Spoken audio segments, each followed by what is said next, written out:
Welcome to our TV. నేను మీ హుసేన్. ఇవాళ రాష్ట్ర వ్యాప్తంగా ఒకటే చర్చ జరుగుతుంది పోలీసుల వ్యవహార తీరుపైన, పోలీసులు అరెస్టు చేసిన తర్వాత జరిగేటువంటి వ్యవహారాలపైన.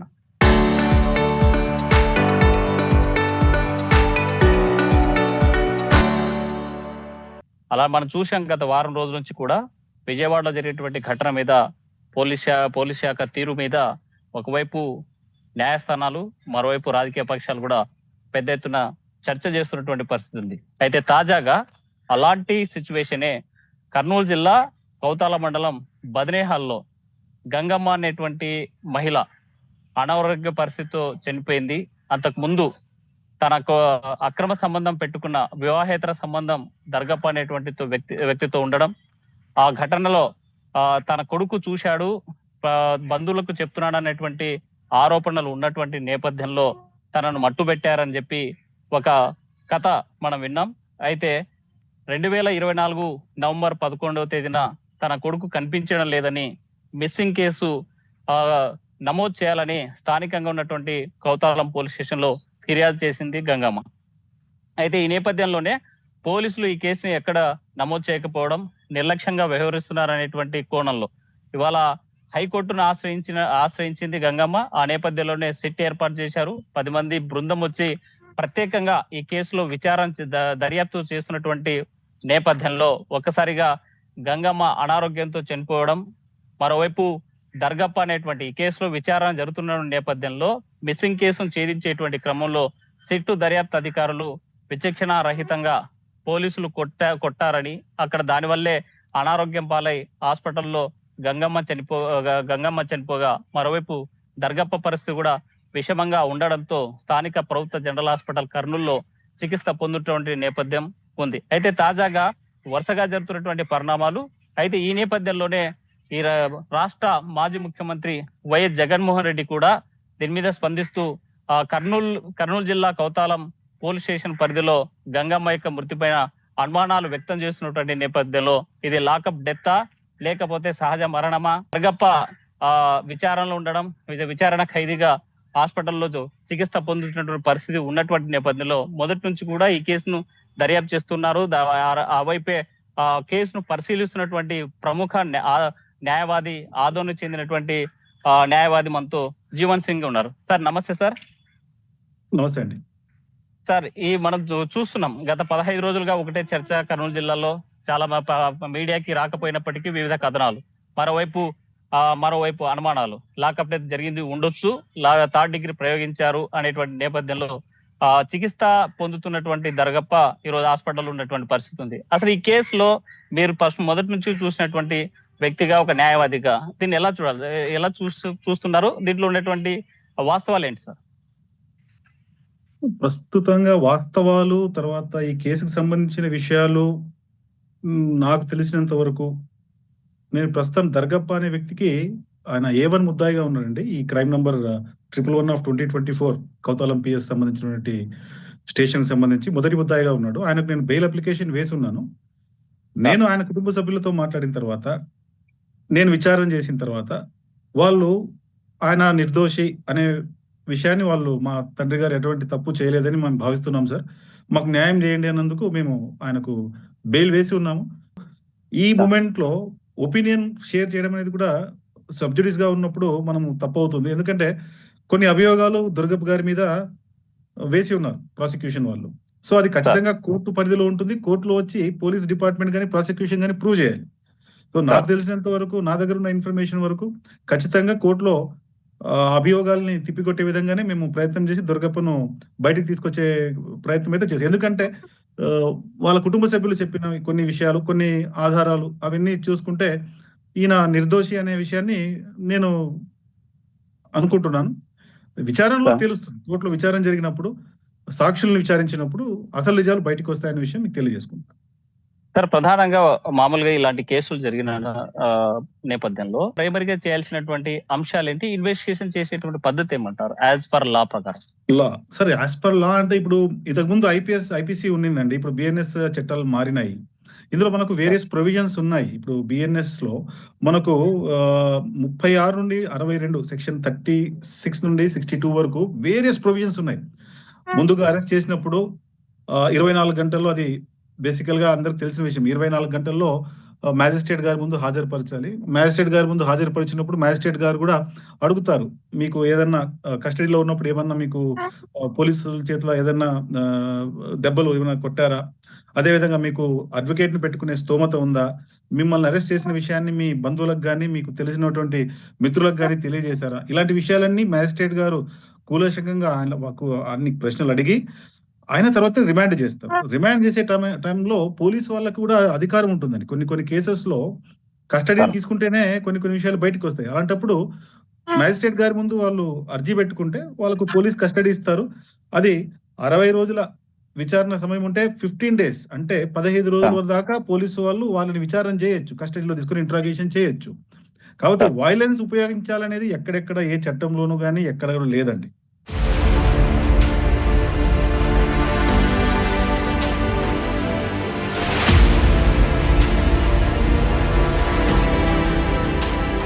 ఇప్పుడు మన ఈ కేసులో మిస్సింగ్ అయినటువంటి ఎవరైతే అబ్బాయి ఉన్నాడో అవును. తనకి సంబంధించినటువంటి ఇది అతనిదే మృతదేహం అని చెప్పి గుర్తించాము. ఆ నేపథ్యంలో వీళ్ళు నిందితులుగా చేర్చాము అని చెప్పి పోలీసులు చెప్తున్నటువంటి వర్షన్. అసలు ఇందులో వాస్తవాలు ఏంటి సార్ వాస్తవాలు ఇప్పుడు నేను చెప్పదలుచుకోలేదు. అది కోర్టులో నేను చెప్తాను.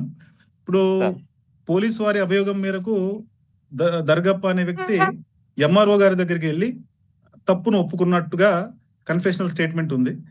అది సార్ తర్వాత ఎంఆర్ఓ గారు మన డిఎస్పీ గారికి ఆ ఇంటిమేషన్ ఇచ్చిన వెంటనే వారు కూడా వచ్చి ముద్దాయి యొక్క ఆ, నేర ఒప్పుదల పంచనామా తయారు చేసుకున్నారు. తర్వాతనే వాళ్ళు మ్యాజిస్ట్రేట్ దగ్గరికి రిమాండ్ చేశారు. తర్వాత వారి రిమాండ్ రిపోర్ట్ ప్రకారము ఈ దర్గబ్బే తీసుకెళ్లిపోయి ఆ శరీరం ఎక్కడ పెట్టారు ఏం లేదనే విషయాన్ని బాడీ ఎగ్జ్యూమ్ చేశారు అదేని చెప్పారు. బట్ హౌఎవర్ బాడీ ఎక్కడ సార్ దొరికింది? శ్మశానంలో దొరికింది. ఆ సార్ శ్మశానంలో ఇప్పుడు తీసినటువంటి ఎగ్జ్యూమ్ చేసిన బాడీ గురించి ఆర్ఎఫ్ఎస్ఎల్ రిపోర్ట్ రావాల్సి ఉంది. ఆ నివేదిక సార్ వచ్చిన తర్వాత కన్సాలిడేటెడ్ గా మనకు ఏమిటనే విషయం తెలుస్తుంది. డిఎన్ఏ మ్యాప్ చేయాల్సి వస్తుంది. ఎందుకంటే వాళ్ళ ఫ్యామిలీ మెంబర్స్ ఉన్నారు. అది ఎంతవరకు ప్రాక్టికల్ గా మనకు అవైలబిలిటీలో ఉన్నాయి ఫారెన్సిక్ ల్యాబ్ లో అనేది ప్రాసిక్యూషన్ వారు ఖచ్చితంగా, ఎందుకంటే ఇప్పుడు ఉన్నతాధికారులు న్యాయస్థానాలు దీంట్లో ఇంటర్ఫేర్ అయినాయి కాబట్టి ఖచ్చితంగా బాధితునికి న్యాయం జరుగుతుందని నేను అనుకుంటున్నాను. సరే మనం చూస్తున్నాం ఒక ఫోరెన్సిక్ నివేదికలు రావాలంటే అప్పుడు ఇప్పుడు ఈ కేసు జరగబట్టి కూడా సుమారు వాళ్ళకి 22 days అవుతుంది. అయితే రిపోర్టు రావడంలో అలసత్వం దేనికి అనుకుంటున్నారు? ఒకవేళ ఈ టెస్టింగ్ చేయడంలో నిర్లక్ష్యం అంటే లేట్ అవుతుందా, లేకపోతే కావాలనేటువంటి దీంతో లేట్ అవుతుందని భావిస్తున్నారు? లేదండి, నేను అలాంటిది ఏమనుకుంటున్నారు? భావించడం లేదండి. ఎందుకంటే జనరల్ గా ఎఫ్ఎస్ఎల్ రిపోర్టు ఒక టైం తీసుకుంటారు. 30 days టైం ఉంటుంది. సో సార్ మనం కూడా దీన్ని అంత ప్రెషరైజ్ చేయాల్సిన అవసరం లేదు. ఎందుకంటే థింగ్స్ హావ్ బీన్ సెటిల్డ్. ఎందుకంటే సార్ సార్ కేసు ప్రోగ్రెస్ అవుతా ఉంది. సార్ హైయర్ అథారిటీస్ ఇన్వాల్వ్ అవుతున్నారు. సిట్ గౌరవ హైకోర్టు సిట్ ఏర్పాటు చేసింది. వారి ఆధ్వర్యంలో జరుగుతా ఉంది. ఒకవేళ సార్ ఇప్పుడు సార్ ఈ మధ్య కాలంలో పిల్లు కూడా వేసినట్టున్నారు. ఈ దర్గప్ప విషయంలో కూడా పిల్లు కూడా ఫైల్ చేసినట్టున్నారు హ్యూమన్ రైట్స్ వాళ్ళు. ఇప్పుడు సార్ ఖచ్చితంగా హైకోర్టు ఇన్వాల్వ్ అయినప్పుడు, గౌరవ న్యాయస్థానం ఇన్వాల్వ్ అయినప్పుడు ఖచ్చితంగా అసలు విషయాలన్నీ బయటకు వస్తాయి. తప్పు చేసిన వ్యక్తి ఎవరైనా సరే, మీరైనా సార్ నేనైనా ఎవరైనా సరే, చట్టాన్ని లోబడి పని చేయకుండా చట్టాన్ని తమ సార్ చేతుల్లోకి తీసుకుని ఏదైనా చేస్తే ఖచ్చితంగా there are laws. They will sir definitely law will take its course. We have to just wait sir and see. That's it. Sir common గా ఏదైనా ఇప్పుడు అనారోగ్యంతో చనిపోయినటువంటి మృతుల కుటుంబాలు చాలా మంది ఇష్యూస్ జరిగినప్పుడు చూసాం. అయితే ఈ కేసులో పోలీసులే స్వయంగా ఈ ధన సంస్కారాల్లో పాల్గొనడాన్ని వాళ్ళ సమక్షంలోనే హడావిడిగా చేయడాన్ని ఎలా చూడాలంట? సార్ ఈ విషయంలో నాకు ఇన్ఫర్మేషన్ లేదు సార్. ఇది సార్ వాళ్ళ గంగమ్మ కుటుంబ సభ్యులు ఎవరన్నా ఉంటే వాళ్ళని అడిగి తెలుసుకుంటే దీని గురించి ఐడియా ఉంటుంది సార్. గంగమ్మ వరకు నాకు ఇన్ఫర్మేషన్ లేదండి. సార్ దర్గప్ప ఇప్పుడు వరకు నాకు ఇన్ఫర్మేషన్ ఉంది కానీ గంగమ్మ వరకు నాకు ఇన్ఫర్మేషన్ లేదు. సార్ దర్గప్ప గత 15 రోజుల నుంచి కూడా హాస్పిటల్లో చికిత్స హాస్పిటల్ ఉన్నారు. పొందుతున్నటువంటి పరిస్థితి ఉంది. అయితే అవును. ఎలాంటి సిచ్యువేషన్ ఉంది? మీకున్న డాక్టర్స్ రికార్డ్స్ ప్రకారం ఎలాంటి సమాచారం ఉంది సార్? ఆయన ఆరోగ్య పరిస్థితి ఇప్పుడు ప్రస్తుతం ఎలా ఉందంటారు? డాక్టర్స్ రికార్డ్ ప్రకారము వాళ్ళ కుటుంబ సభ్యులు చెప్పిన ప్రకారము ఆయనకు కిడ్నీ సంబంధిత ఇబ్బందితో బాధపడుతున్నాడు. ఆయనకు డయాలసిస్ అవసరం ఉంది అనే విషయము నాకు చెప్పి ఉన్నారు సార్. మరి అది సార్ ఈ రిపోర్ట్స్ ప్రాసిక్యూషన్ ఇప్పుడు ఎవ్రీథింగ్ ఈజ్ అండర్ సిట్ కంట్రోల్లో ఉంది. సిట్ ఆయన హెల్త్ సార్ బులెటిన్ రిలీజ్ చేస్తే సరిపోతుంది. సార్ ఎందుకోసమని ఇప్పుడు మామూలుగా మనం చూసాం చాలా కేసుల్లో కూడా, అంటే విఐపీస్ జరిగినటువంటి ఇష్యూస్ కేసులో చూసాము, లేకపోతే ఆ ఎవ- నేరం నేరం మోపబడినటువంటి వాళ్ళ ఇష్యూస్ లో కూడా చూసిన సందర్భంలో ఎప్పటికప్పుడు ఆరోగ్య పరిస్థితి మీద ఆరా తీయాల్సినటువంటి పోలీసులు, లేకపోతే చెప్పాల్సినటువంటి బయటికి అంటే కుటుంబ సభ్యులకి కూడా సమాచారం ఇవ్వాల్సినటువంటి పోలీసులు ఎందుకు ఈ కేసులో హైడ్ చేస్తున్నారని భావిస్తున్నారు? హైట్ అనేది ఏం లేదు సార్. ఇప్పుడు ఈ కేసు సబ్జుడిస్ ఉన్నప్పుడు, హైకోర్టు ఇన్వాల్వ్ అయినప్పుడు పోలీసుల చేతుల్లో కూడా ఏముండదు. ఎందుకంటే ఎవ్రీథింగ్ ఇస్ రికార్డెడ్. అక్కడ దాచిపెట్టడానికి కానీ ఏదో ప్రైవేట్ హాస్పిటల్లోనో ఏదో ప్రైవేట్ నర్సింగ్ హోమ్ లోనో లేరు వాళ్ళు. గవర్నమెంట్ హాస్పిటల్లో రికార్డెడ్ గా ట్రీట్మెంట్ తీసుకుంటున్నారు. మీరు వెళ్ళినా, నేను వెళ్ళినా, ఎవరు వెళ్ళినా కానీ ఆ ట్రీట్మెంట్ యొక్క సంబంధించినటువంటి రికార్డ్స్ అన్ని తెలుస్తాయి. కేవలం ఏమి అంటే ఈ బాధితుడు ఎవరైతే, ఇక్కడ ముద్దాయి ఎవరైతే దర్గప్ప ఉన్నాడో, ఒక బడుగు బలిగిన వర్గానికి చెందిన వ్యక్తి, అంటే అంత సోషల్ కాన్షియస్ ఉన్న వ్యక్తి కానీ, ఆ కుటుంబం కానీ సోషల్ కాన్షియస్ ఉన్న కుటుంబం కానీ కాదు. They are uneducated rustic people. వాళ్ళు పోలీస్ స్టేషన్ వెళ్ళాలన్నా భయపడి వెళ్ళే రకం. అంటే they are that level of people. వాళ్ళు కూలీనాలి చేసుకునేటువంటి వాళ్ళు. సో వాళ్ళకి హెల్త్ రికార్డ్స్ అవి వాళ్ళు ఏమనుకుంటారు, పోలీసులు ట్రీట్మెంట్ ఇప్పిస్తున్నారు, కోర్టులో ట్రీట్మెంట్ ఇప్పిస్తున్నారు, బాగానే అవుతారు అనే ఉద్దేశంలో ఉంటారు. కానీ వాళ్ళకి ఇంత డీటెయిల్ గా తెలియదండి. వాళ్ళకి ఇంత డీటెయిల్ గా తెలియదు. ఓకే. అయితే ఎందుకోసం అండి మామూలుగా బంధువులు వెళ్ళినా, లేకపోతే ఎవరైనా చూడడానికి వెళ్ళినా ఎందుకు రిస్ట్రిక్షన్స్ పెడుతున్నారని భావించాలంటారు? ఏదైనా తప్పు జరిగింటుందేమో. ఇప్పుడు తప్పు జరిగింటుందేమో, నా పర్సనల్ ఒపీనియన్ చెప్తున్నాను. ఇప్పుడు తప్పు జరిగింటే దాన్ని ఏదన్నా కవరప్ చేయడానికి ఏదైనా జరుగుతా ఉందేమో. బట్ నాకు తెలిసినంత వరకు సార్, ఎవరు ఈ కేసులోంచి ఈ దర్గప్ప కుటుంబ సభ్యులు స్ట్రాంగ్ గా ఉన్నంత వరకు, వాళ్ళు ముందుకు వచ్చి చెప్పేంత వరకు మనం భయపడాల్సిన అవసరం లేదు సార్ దీంట్లో.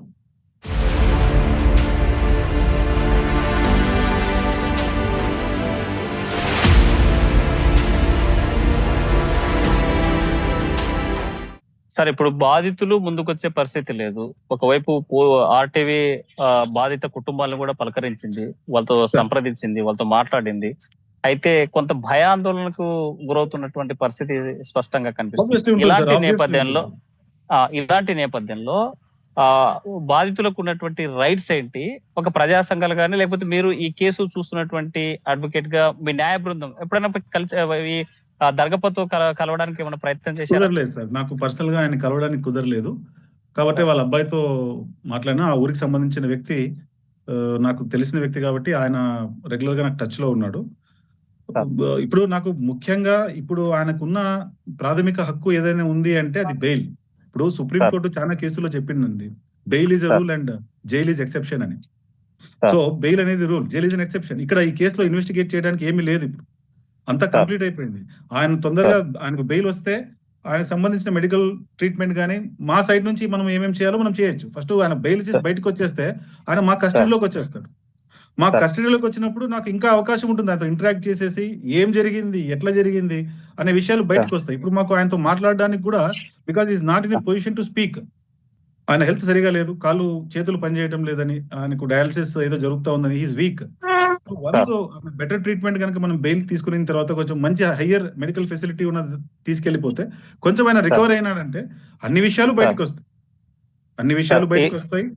ఎవరు బాధితుడో అనేది విషయం కూడా బయటకు వస్తుంది. ముద్దాయి ఎవరో, బాధితుడు ఎవరో అన్ని బయటకు వస్తాయి. సరే, ఇలాంటి కేసుల్లో నిందితులకు ఉన్నటువంటి హక్కులు ఏంటి? వాళ్ళ నిందితులకు సంబంధించిన అటెండర్స్ కానీ, వాళ్ళ బంధువులు కానీ వాళ్ళకి న్యాయపరంగా ఎలాంటి సలహాలు ఉంటాయి? న్యాయపరంగా ఎలాంటి రక్షణ దొరుకుతుంది? రక్షణ అంటే ఇప్పుడు ఈ పెక్యులర్ కేసులో ఎక్కడ కూడా ఈ దర్గప్ప అనుమానితుడు, అదే విధంగా ఆయన నేరం ఒప్పుకున్నాడు కాబట్టి ముద్దాయిగా మారినాడు. కోర్టులో కూడా రిమాండ్ రిపోర్ట్ లో అదే విషయం రాశారు. ఆయనకు ఒక ముద్దాయికి ఏదైతే రక్షణ ఉంటుందో రాజ్యాంగ పరంగా అన్ని ఆయనకు ఉంటాయి. వాళ్ళ కుటుంబ సభ్యులతో మాట్లాడొచ్చు, ఒక న్యాయవాదితో మాట్లాడొచ్చు. అదే విధంగా ఆయనకు ఆరోగ్య సమస్యలు ఎక్కువ ఉన్నందుకు కూడా బెయిల్ కు ఆయన అర్హుడవుతాడు. మనము కోర్టు వారిని సమనీయంగా ఆయనకు సంబంధించినటువంటి విషయాలు కోర్టుకు తెలిస్తే కోర్టు వారు కూడా ఖచ్చితంగా కన్సిడర్ చేసి అవసరం ఉంది అంటే మంచి మెడికల్ ఫెసిలిటీ కూడా తీసుకెళ్లే అవకాశం కూడా ఉంటుంది. ఇది సబ్ జైల్ పరిధిలో ఉంటుంది సార్. ఎందుకంటే ఇప్పుడు ఈయన సబ్ జైల్లో ఉన్నాడు కాబట్టి ఆ సబ్ జైల్ అధికారులే ఆయన హెల్త్ కండిషన్ ని మానిటర్ చేయాల్సిన పరిస్థితి ఉంటుంది. ఆ ప్రెజెంట్ మాన్యువల్ ప్రకారం వాళ్ళకి ఏమేమి చేయాలో దాని ప్రకారంగా ఆయన ట్రీట్మెంట్ ఇప్పుడు ప్రస్తుతానికి ఇస్తున్నారండి. సార్, ఈ కేసులో పోలీసులు వేసిన రిమాండ్ రిపోర్ట్ లో ఎలాంటి అంశాలను జోడించారు? అసలు పోలీసులు చెప్తున్నటువంటి విషయం ఏంటి సార్? సింపుల్ అండి. ఈ గంగమ్మ అనే మృదురాలు ఎవరైతే చనిపోయారో సార్. ఆమె 2 సంవత్సరాల క్రితం ఒక ఎఫ్ఐఆర్ పెట్టింది. నా కొడుకు కనబడట్లేదు. రంగయ్య అనే వ్యక్తి పొలానికి పనికి వెళ్లి తిరిగి రాలేదు. కాబట్టి అని సార్. కేసు రిజిస్టర్ చేశారు. Crime number I think 111 of 2024 of Kothalam PS. Sir. Sir. తరువాత 2 సంవత్సరాలు అయినప్పటికీ ఈ కేసులో పురోగతి లేదు అన్నందుకు ఆమె హైకోర్టు అప్రోచ్ అయ్యారు. హానరబుల్ హైకోర్టు అప్రోచ్ అయిపోయి ఒక రిట్ ఫైల్ చేశారు. ఈ ఇన్వెస్టిగేషన్ ని కొంచెం స్పీడప్ చేయండి అనేసి. సో గౌరవ న్యాయస్థానం కూడా ఒక సిట్ ఏర్పాటు చేసేసి దీని మీద ఎంక్వైరీ కండక్ట్ చేయండి అనగానే ఒక సిట్ ఏర్పాటు చేశారు. ఆ సిట్ విచారణ జరుగుతుండగానే దర్గప్ప తనంతకు తానుగా ఎంఆర్ఓ గారి దగ్గరికి వెళ్ళి, ఇది as per the remand report చెప్తున్నానండి. దర్గప్ప అనే వ్యక్తి తనంతకు తానుగా ఎంఆర్ఓ గారి దగ్గరికి వెళ్ళి, పోలీసులు ఎక్కడ నన్ను కొడతారో లేకుంటే నాకు ఏదన్నా ఇల్ ట్రీట్మెంట్ ఉంటుందేమో అని భయపడి నేను నేరాన్ని ఒప్పుకుంటున్నానండి అని చెప్పేసి ఆయన నేరాన్ని ఒప్పుకొని ఎంఆర్ఓ గారి ముందు కన్ఫెస్ చేశాడు.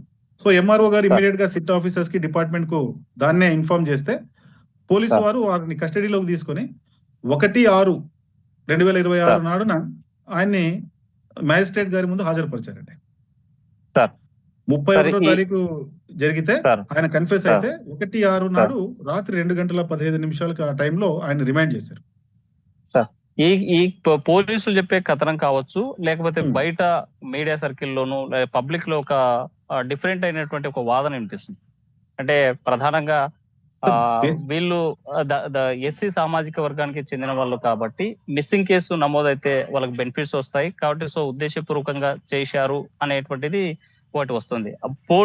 ఒకవేళ మిస్సింగ్ ఇది చెప్పేది నిజమైతే అలాంటి ఇలాంటి కేసుల్లో దళిత కుటుంబాలకి న్యాయం ప్రభుత్వం నుంచి వచ్చేటువంటి బెనిఫిట్స్ ఏమైనా ఉన్నాయంటారా? అలాంటి చట్టం అలాంటిది ఏమైనా ఈ చట్టంలో ఉందంటారా? అదే ఎస్సీకి సంబంధించి కరెక్ట్ ఉన్నాయి సార్. బట్ ఇప్పుడు దానికోసం ఆమె కంప్లైంట్ ఇచ్చింది అనే విషయాన్ని కూడా మనం ఇప్పుడు ధృవీకరించడానికి లేదు సార్. కోర్టు పరిధిలో ఉన్న విషయం ఇది. అసలు మీరు చెప్పిన అంశము ఇప్పుడు నాకు సంబంధించిన వరకు I'm not qualified to speak anything about it because it is not related to me. అది గంగమ్మ కుటుంబ సభ్యులు వాళ్ళు చేశారా లేదా అనే విషయం నేను మీ ముందు కన్ఫర్మ్ చేయలేను. బట్ హవెవర్ ఆమె కేసు పెట్టింది హైకోర్టుకు పోయింది కాంపెన్సేషన్ కోసం అనేది నాకు తెలిసి మేబీ ఇన్కరెక్ట్ ఆర్ మిస్గైడ్ కావచ్చు అనిపిస్తుంది.